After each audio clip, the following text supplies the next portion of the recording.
Assalamu alaikum, Aaliya. So we are currently in Malaysia, and inshallah, Aaliya is here on a visit from Singapore. She's come for 8 days, and we have spent some time together. And we've known each other for how long? More than 5 years, 10 years around that. Yeah. Okay. So within the time that we've known each other, you've shared some dreams, but among these dreams is what I want you to share, the dream of Sheikh Nazim, Maulana Sheikh Nazim. What did you see? And what was your state before that in regards to your wanting to know? I dreamt of Sheikh Nazim that was like 3 months ago. And I was actually like looking for answers and questioning myself, who am I related to and who are my ancestors, because I did share to Aaliya about about things that I can see, and then things that I can feel, I can touch, and I can hear. So I have this ability, but it all comes at spontaneously or when necessary. And then that's when she mentioned the word of Arifin, and I never heard of the word Arifin before, and I did a Google search on that. So that's when I got a hint of that. But I truly doesn't know anything at all about who my ancestral line or whatsoever, because my parents never mentioned it to me, and especially my mom, she wants my dad to keep it as a hush-hush for years. But I also remembered that during my teenage years,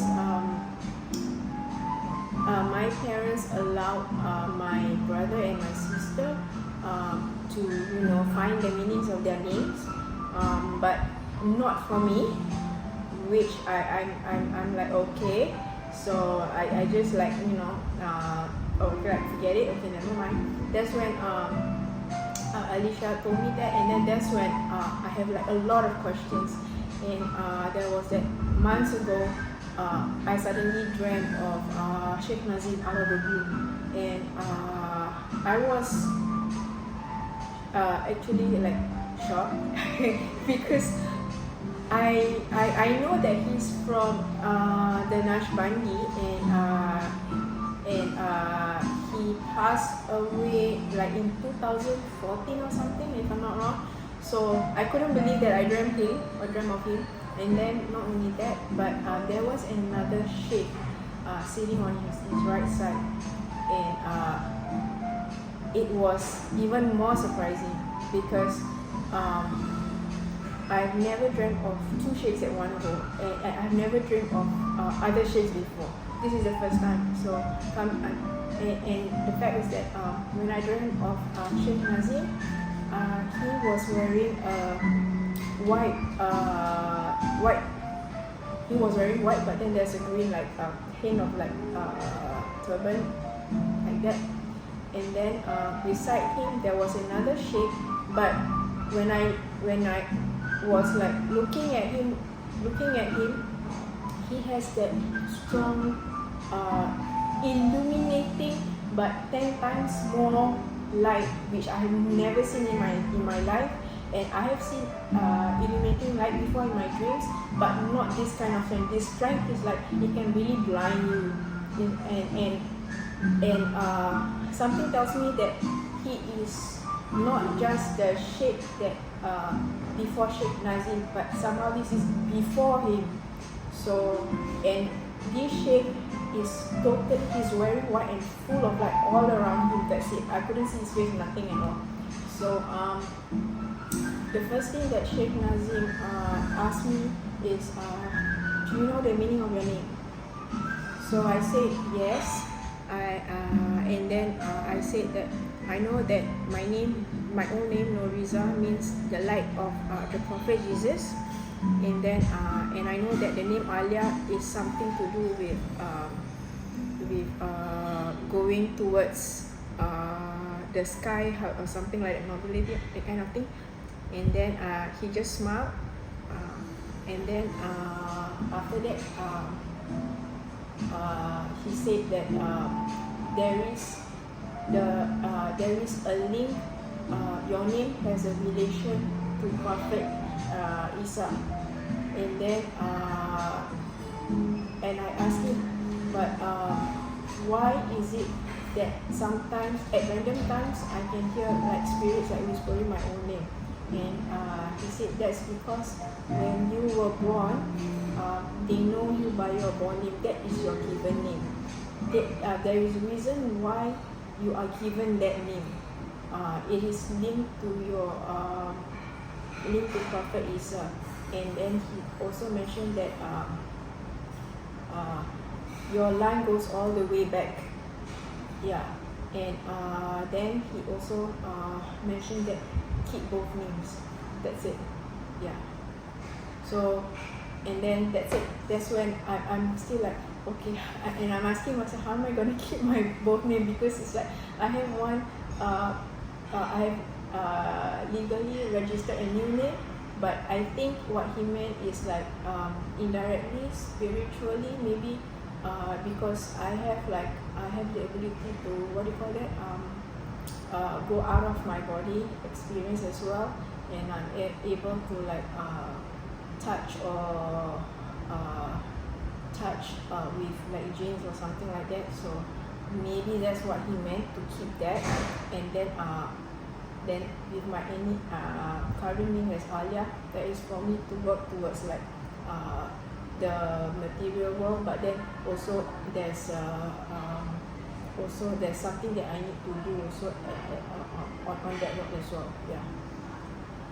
And you've also had 2 dreams you mentioned regarding Isa alayhi salam. Yes. Because your background or your main occupation is herbal healing work. Before that, not really. Currently, though. Currently, yes. Currently, yes. Yes. Okay, so do you want to share the 2 dreams in a brief, okay, whatever you can remember? okay. The first dream I had of Prophet Isa was, I think it was 2-3 years ago when I was staying at my old place. I dreamt that we were in the 2 of us were in his garden. There was this garden, and then there was a square raised bed, which is the corner is made of like a stone or cement, like white. It was white, and then at this particular plot of raised bed, there's a tree, but there's very little leaves, but there were a lot of butterflies, and there's colorful butterflies. And then on my right side, there's also another square plot of raised bed, and there were varieties of tulips. You can see like from whatever colors, even stripes, black and white stripes or whatever it is. And I saw myself and Prophet Isa is like harvesting tulips. So, and I couldn't see his face, but I can see from the side, and he's dressing. He has curly to wavy hair around there, but that's not straight, and it's up to here, like on the not up to shoulder, just somewhere around there, mid neck. And he was wearing white long, I don't know what you call it, robe or something, I don't know. And then we were harvesting tulip, and he was very friendly. He smiled and everything, but it's just that I cannot see the face, but only can see from the side. So he's very friendly and harvesting tulips. And then the second dream was, I think, few days or weeks later. Then it was in that same garden, but it was in a different area. And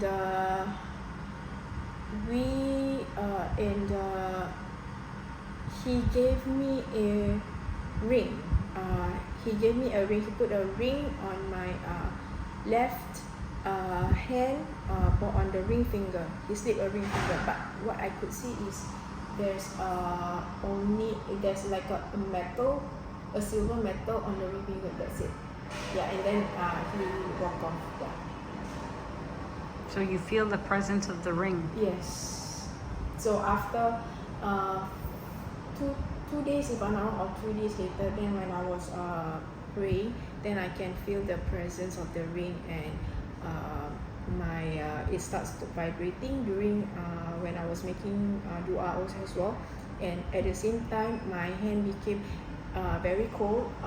It's like there's air around it, because even before I got the ring also, previously I think maybe because my father was sick and I prayed a lot, so my hands can get becomes like there's a ring around my hands, everything all that, so it felt very cooling. Yeah, so it kind of like the ring and the cooling of the air came together at the same time, so I'm not sure why. And then that's when I told Alicia about it, and then that was the first time when I spoke to Alicia about it. Then the ring vibrates, so, and then sometimes it's like when I think about it, or like I don't know, like maybe out of the blue or something, that it would vibrate also, but very gently, so it's not that strong, so it's a very gentle vibration. And then just before I came to KL, I did mention, I think she mentioned something about healing whatsoever, and then the ring starts to vibrate again after how many months, and starts to vibrate again, and then it went up to here, to my arm, upper arm. Yeah. Thank you so much for sharing. Inshallah, thank you. Um,